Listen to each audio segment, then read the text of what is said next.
Okay, welcome everybody. Welcome leaders to the Sound Leadership Circle. It's great to see you all and getting to see some people I haven't seen in a long time, so that's wonderful. I'm your host of the Circle, Sandy Hokanson, Executive Coach and CEO of Sound Leadership. Before we start today, for those that are new, before we start with today's topic, I want to just share a little bit about why I started the Circle.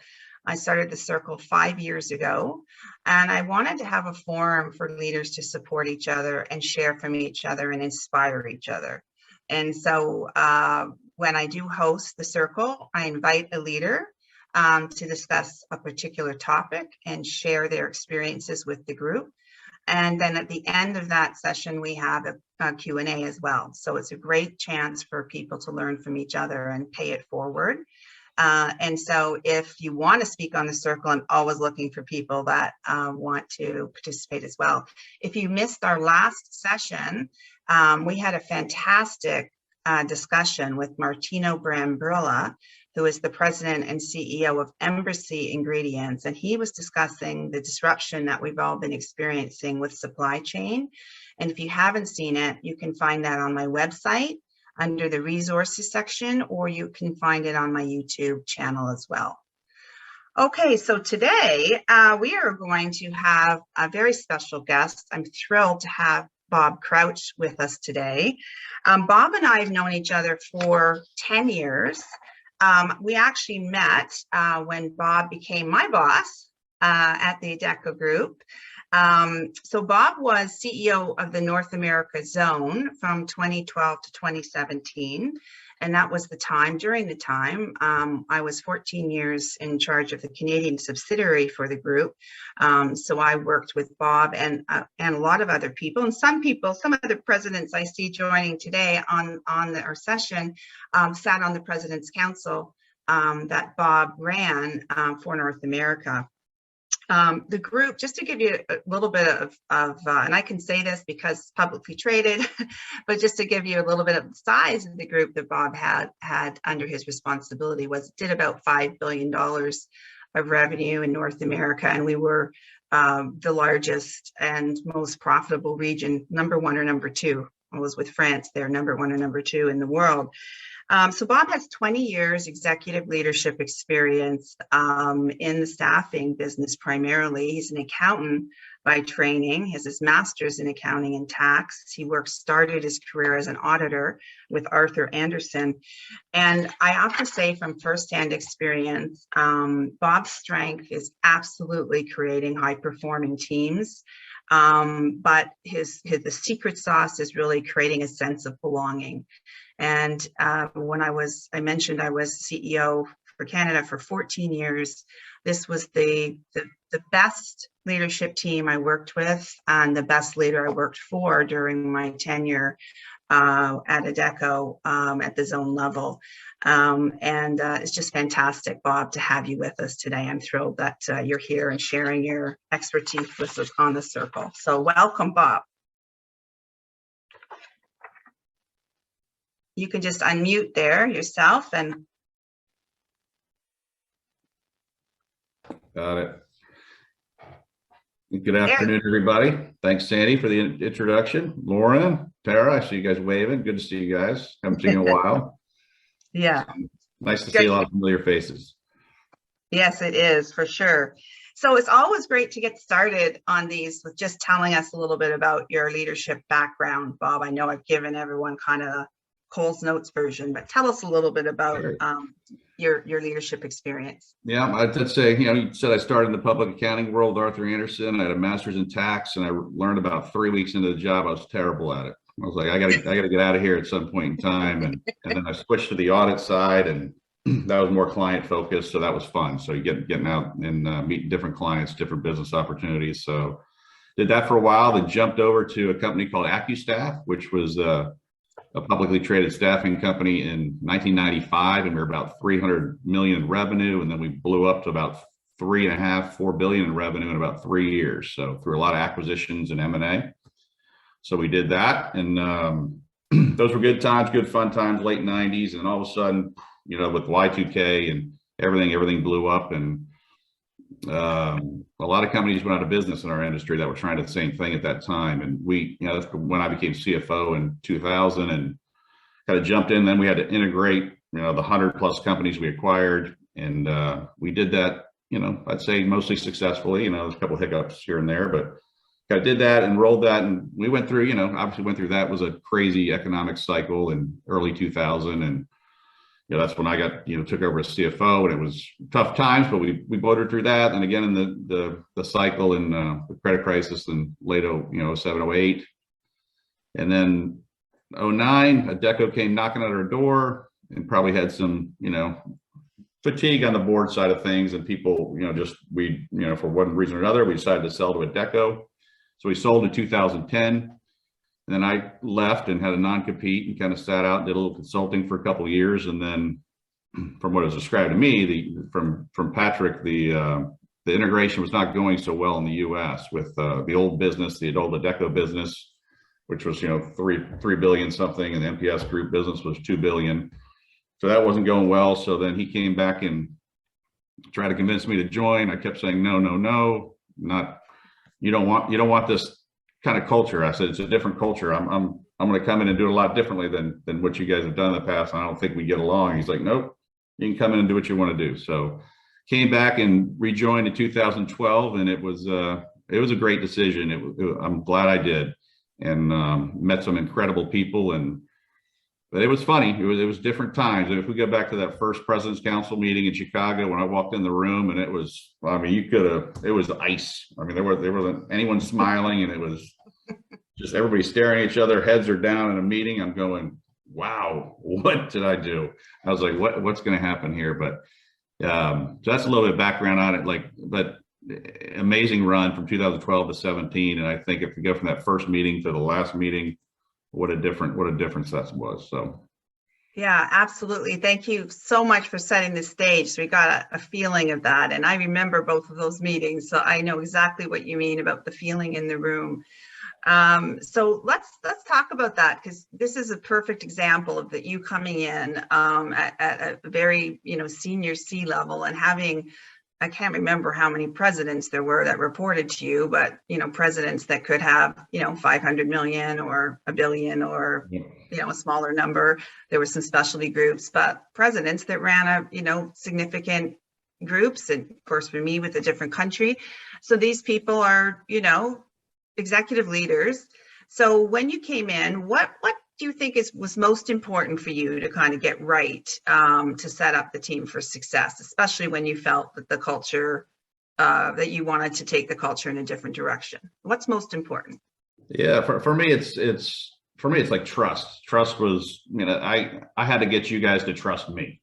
Obviously, I had the power or whatever of the title and the CEO role, but it's like I just looked around the room and nobody trusted anyone in that room. It was really weird. I don't know if normal companies are like that or what, but just it really was not a good environment. Didn't enjoy that meeting. I'm looking around, everybody's heads down. No one wanted to talk to anybody. I'm like, okay, this will be fun. We'll break this down and make it happen. So quickly, just wanted to make sure.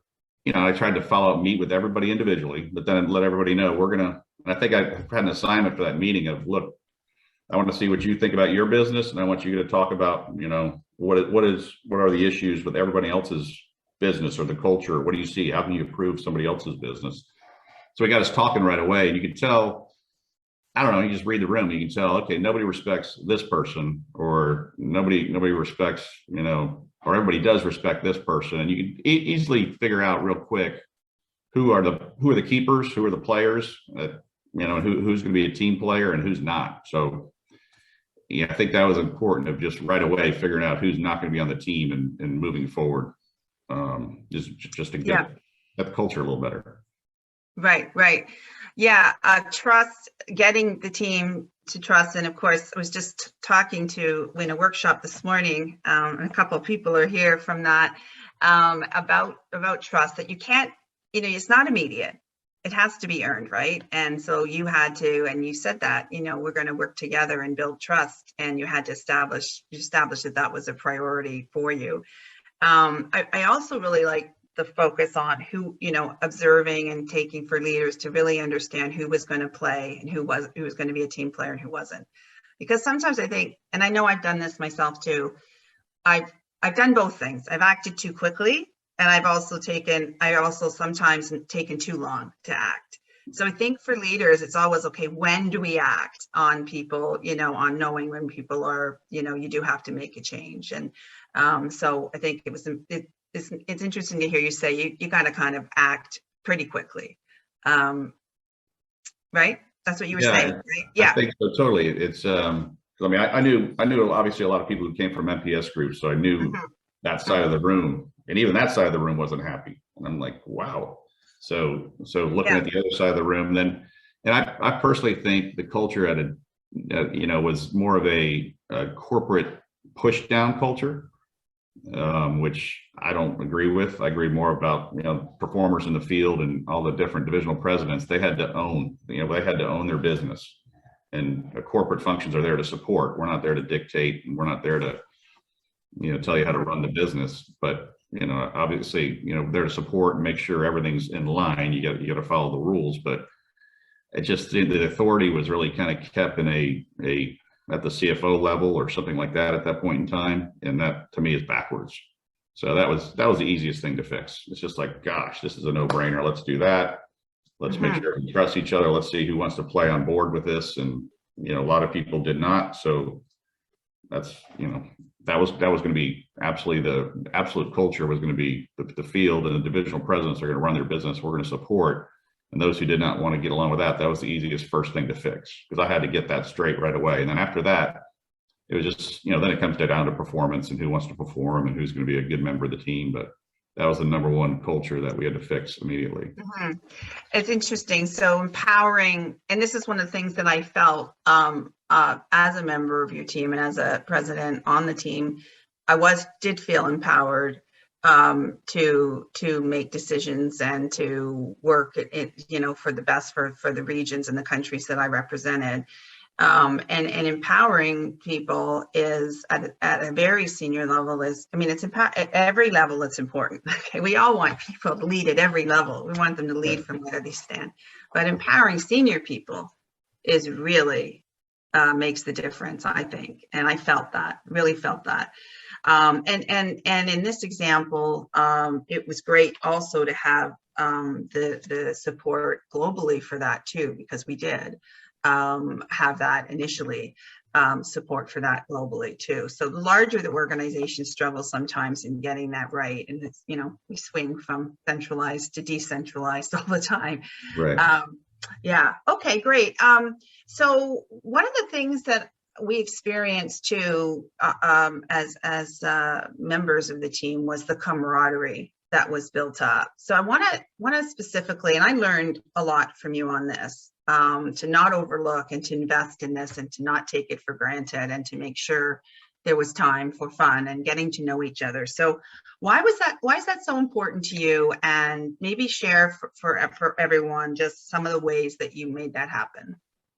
Yeah, I think just going back to that first meeting, is walking into a meeting where nobody liked each other or just didn't appear to, and no one was comfortable, and for whatever that was, whatever that was causing all that to happen. Because I can't imagine everybody was great individually in that meeting, but even some of the people I worked with in the past that I knew really well, they weren't acting the way they used to act.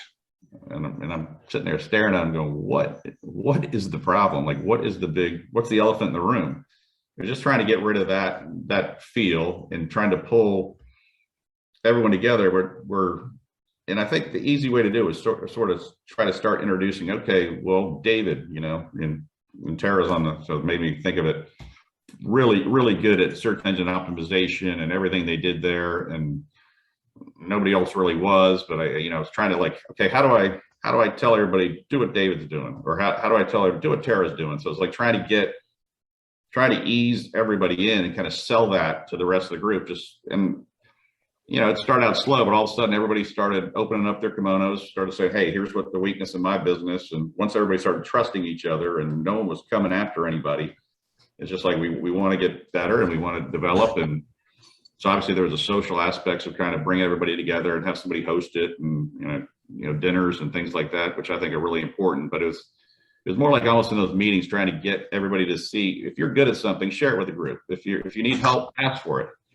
And I don't think that, I think at the end when 2017, that was just natural. And like you were inviting, David might have come up to one of your meetings or something, or Joyce, and everybody's shooting around to different meetings. So that's probably what I'm most proud of. It was amazing to watch from the beginning to the end. But it's just getting everybody to trust everybody, and then just no one's perfect. No one has a perfect business. I'm not perfect. You got to have people around you that are there to just fix your weaknesses. So that's what I thought I had. I had I wasn't the greatest sales guy in the world, but you guys were. So it's like, all right, well, I'm not going to go try to dominate that. I mean, why would I get involved and try to be better than everybody at that when that's not my strength? So I think at the same time, people in their businesses got to look down and go, well, my strength isn't, maybe my strength's not, adjusting real quick and reducing a workforce if I have to in a recession. Well, then somebody else is going to come and supplement you there. And so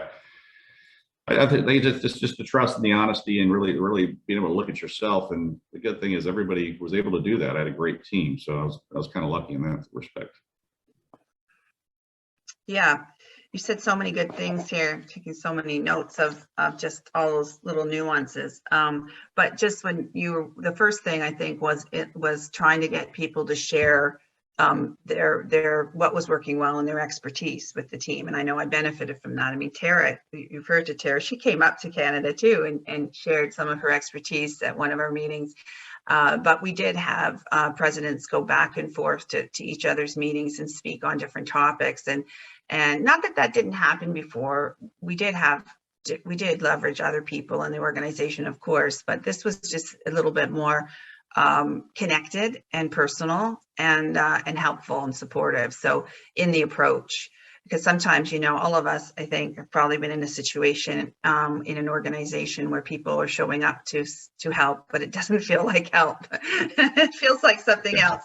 And so this was not that.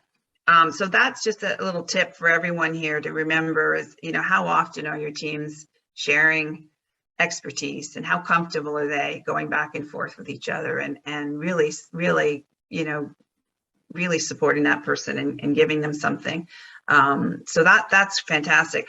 And what we felt, I think, I speak for us, a few of us anyway, felt that we had visibility too, right? Because of that. So we did deepen trust, deepen relationships, and visibility. Now, one thing you mentioned briefly, and that I just want to raise again, was just the dinners and things like that. And, again, we had dinners before and we had dinners after, but I think one of the things that it just allowed me to do a little differently with my team was just really to, just have fun, just have fun. Just do things that were just fun, not combining it. And you always made a point of doing that. So, I appreciated that. And nobody else had a rock band. Nobody else had Kiss, you gotta go with that too. Yeah, there was a lot of things we did, everybody, that were really fun and really outside the box at times, and did bring the team together. So again, just think about that, how much time you're spending on that. And there are ways to do it that you're not spending a huge amount of budget. So one of the things that I'm interested in hearing from you, and this could be at, any MPS or Adecco or any other teams you've been with this, but so you've got a team that's functioning well, and you're seeing the trust and you're seeing performance, but how do you raise the bar? We're always having to raise the bar. Really jack up those targets. Sounds like a finance guy. That's right. Okay, what else? It's kind of funny. It's like, I don't know. I think like if you get an organization and like all of a sudden it's like everybody's, it does get you get fatigued. I mean, no one doesn't get fatigued. Like, okay, now we're going to raise my target another 10%. Now it's going to go up another 10%. Now it's going to go another. So I think that's, people can burn out on that. But I think the whole what I try to do is like, okay, well, how can we help you achieve that? Like, try to get rid of any distractions. Like, that's why I like being in a leadership position. I love being able to take out any distractions that are going to distract you from, achieving your results. It's like, don't, because a lot of people are like, well, I can't do it if I can't hire. It's like, well, why can't you hire? Well, because I can't spend. Well, why can't you spend? If you hire first and then do this, I'll go to bat for you. Well, don't worry. If we guarantee we can get there, we'll do it. So it's like, I love getting rid of, any of those distractions. And that to me is like, that's how you raise the bar. I mean, obviously you're competitive. Everybody's competitive internally, but and then you're obviously comparing to other companies, and like us beating, we were beating like every competitor out there in the space. And I mean, that's not a sense of pride. It's like, to me, that's amazing, and just really focusing on that. But it's like, I just think eliminating any distractions, because obviously when you're growing, you're going to have to try to increase your target every year, and just people get tired of that unless you're on board with them, and unless you're willing to, put some investment in, or get on the team and say, look, if you fail, we put this target up, you fail, I'm failing too. I got your back. I'm going to fail too. So it's like, don't worry about it. We'll fail together. Let's go get it. So I think that's maybe was different. I don't know but that's the way I've always done things, but I think that was a different experience at that time in the culture there. Mm-hmm. And what about for our entrepreneurs here joining us today? Because we have a lot of people that either have their own company and are leading people, or they're working for a privately held entrepreneurial company. And so same thing apply as far as just same advice? Yeah, I would think so. But it's like, I think you can be, when you're in a public company or you're wrapped in that shell and you're worried about quarterly numbers, and I think you kind of punish yourself a little bit in the short term, and might hurt. But I think it's the same. But I think you'd be more aggressive, but that's like, if you're going out there, you just got to make a quicker decisions. If you're going to be aggressive, if you notice that something's not going your way, or something's going to fail, you can't sit there and debate it for a long time. It's like, if you go back and you take all these little ideas we'd always throw in the business, like half of them would fail. But as long as, if you fail quick, you stop quick. Like, don't take a failure and keep it going. I think that's what was really important. It's like, you can't, I think the best way to move, especially in our business, was just try things, try them fast, try them quick. If they work, great, expand. If they don't, pull back, but just don't be afraid to make a mistake. Just don't let it last forever. Yeah, good. Yeah. Okay, great. Thank you for adjusting that a little bit. Yeah, I think speed is a powerful ally for the entrepreneurial companies. You can go probably maybe take a smidge more risk and a little faster, and move a little faster than some of the larger public companies. So very important to kind of key in on that. Okay, so we've talked about building trust, we've talked about empowerment, talked about camaraderie, and raising the bar. I want to also talk about conflict. So even the best teams have conflict. So what happens, and what tips do you have for all of us today on when you have a couple presidents, or presidents, VPs, whoever, senior leaders going head to head on an issue, and what may even get personal at times, but what do you do to resolve conflict between two executive leaders when you're in charge? I'm a pretty direct person, so I'm like, you can call it transparency, call it what you want, but like, I'm direct. So if I see it, like, there's examples, I won't bring them up, but it's just like, okay, there's obviously an issue. You guys aren't getting along. This is happening. You guys are ignoring each other. It's like, sit down with one and go, hey, what's going on? What's the issues? Let me hear what you're thinking. And why do you think this isn't working? Why is the other one, not right? Why are you right? And I'll play devil's advocate. I sat down and had the conversation with the other one. I'll be like, okay, same thing. Then I kind of went back to both, and I'm just referring to one example. I'm like, okay, I heard you out, got both sides. This is what I think is going to happen. This is the way I think it should run. Went back, had the exact same conversation with the other person. I'm like, now I've had the same, you guys each got the exact same feedback on how I think it should happen. If you guys think differently and want to get together, go for it. I was like, make it work, but this is over. And if you guys can't make it work, we're going to do it the way I said.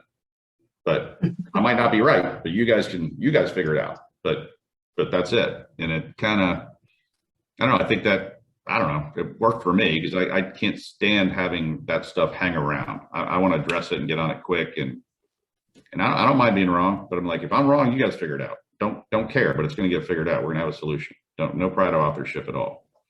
But I don't know. I think a lot of people just kind of, that's where I think it comes back to trust. It's like, I'm not taking, one person's side because I know them better, and taking the other person's side. Like I've tried that out too at times, where Greg Holland, our old general counsel, he quit, he resigned. He, was, angry at me, walked out. He came back a couple days later, but we worked it out. But it's still one of my best friends. But just, I don't know. Yeah, if I see something going on, I want to address it right away, because that's just, as long as your people trust you, I think they know you're doing the right thing. You're not playing politics, that's the way I would do it. Yeah. Okay, good. Thank you for sharing that very directly with us. Again, definitely for sure. Yeah. Sometimes, especially the more senior it is, sometimes you think, oh, we'll leave it alone, they'll work it out. Right. But honestly, it never gets better, right? We all know, we're all, the heads that are there, I can see you're shaking their heads. Yeah, it doesn't get better. So it's good to just address it. And I liked what you said about, they can work it out, but if they don't work it out, you're going to work it out, right? So you kind of give them some parameters of that too. Okay, interesting approach, good approach, I think. And even the most senior executives need assistance and direction sometimes to move past these things and move on. So you talked earlier about when you have to, so you've got a team now that's performing, and then you have to bring someone new into the team. So what kind of qualities, and we know that whenever we add or subtract people from a team, there can be some periods of disruption. It's very normal.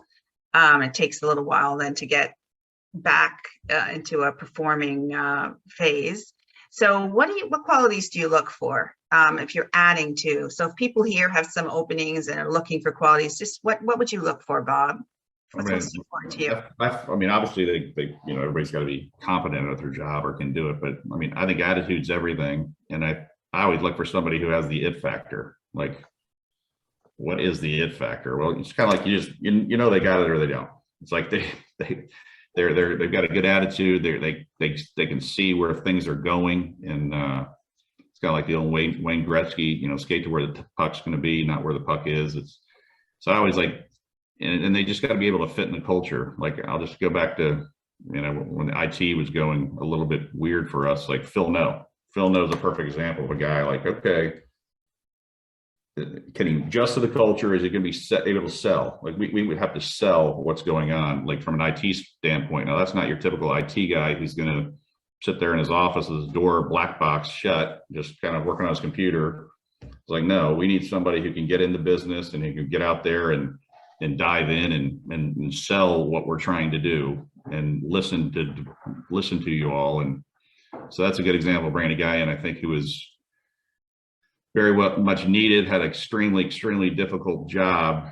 And it's like, you got to sell. No one's going to listen to you right away. It's like, you got to get out there and you got to get your sales shoes on. So I think it's got to be a culture fit, and they've got to be adaptable, and they've got to have the it factor. They got to know where things are headed and just can be able to talk business and understand where you guys are going. Did everyone get all those points? It's a lot of points. Do those people exist out there? They're tough to find. Yeah, but when we find them, we want to hold on to them for sure.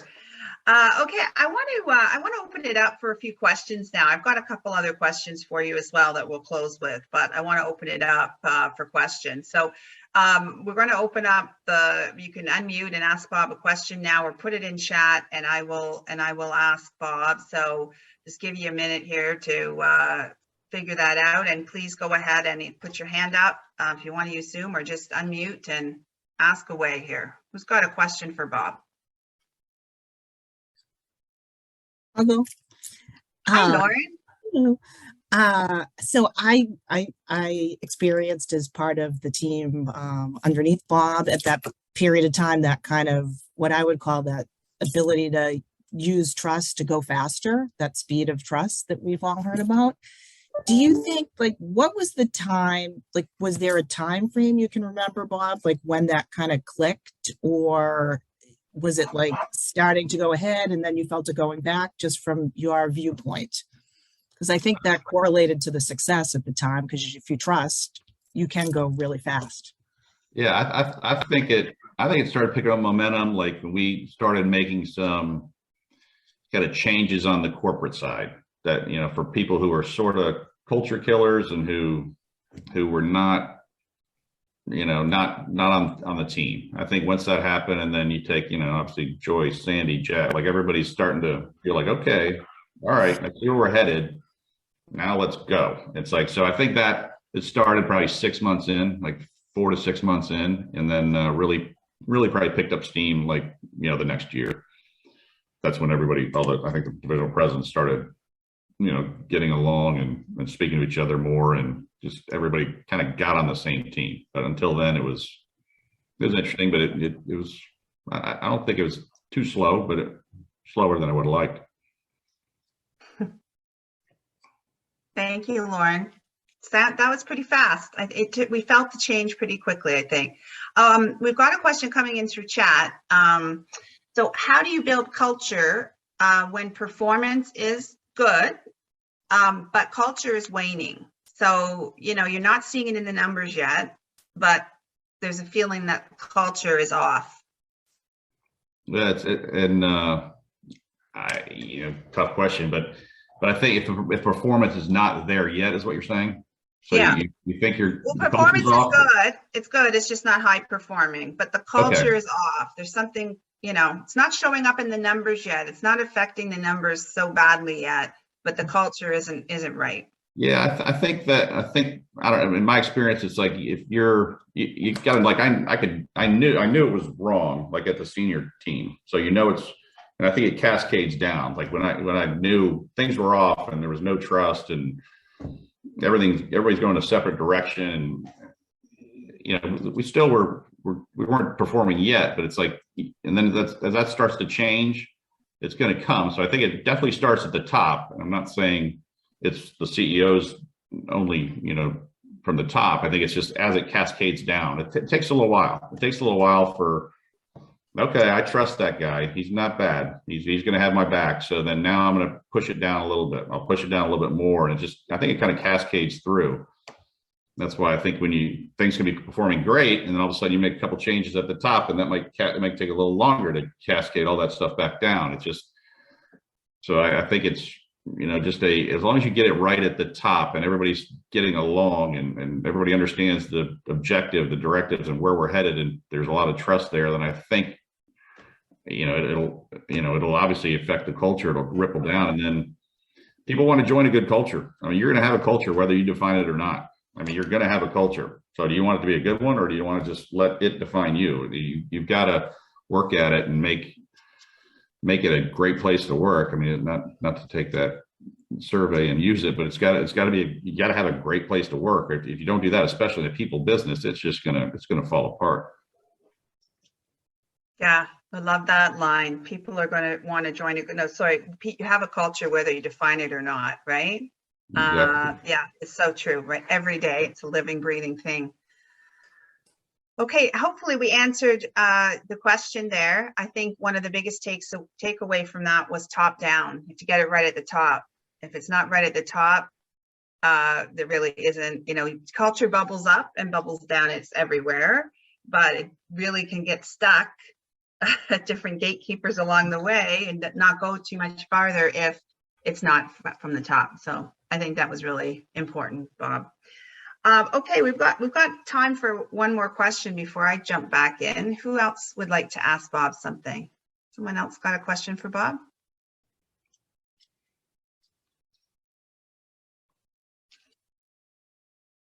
Okay. Good. Okay, we'll keep going here. So Bob, there's a couple of things. I always like to give our speakers a chance to final thoughts that you'd like to leave the group with. But before we do that, I'd like to ask you, what's next for you, Bob? I understand you're starting you have a new opportunity a new venture that you're starting up. So why don't you share a little bit about that with us? Yeah, good question. I've been dabbling a little bit in building some cell towers and some real estate stuff, but it's kind of slow. So myself and our old general counsel we worked with, Tim Mann, and then he became CEO of a company, and they very successful, and he moved back to Ponte Vedra. So Tim and I just started a consulting firm called Intersection Advisory. So we're going to try to take what we know about in the M&A space, probably mostly going to be M&A focused, and then also operationally focused, and try to help companies kind of navigate that scale, almost like an outsourced M&A function, not like brokerage or anything like that, but not brokers, but more like working with the management team to try to navigate that, all the pitfalls, all the stuff we learned in our career, and trying to help them out. So starting that out, and got a few clients going already, so it's going well.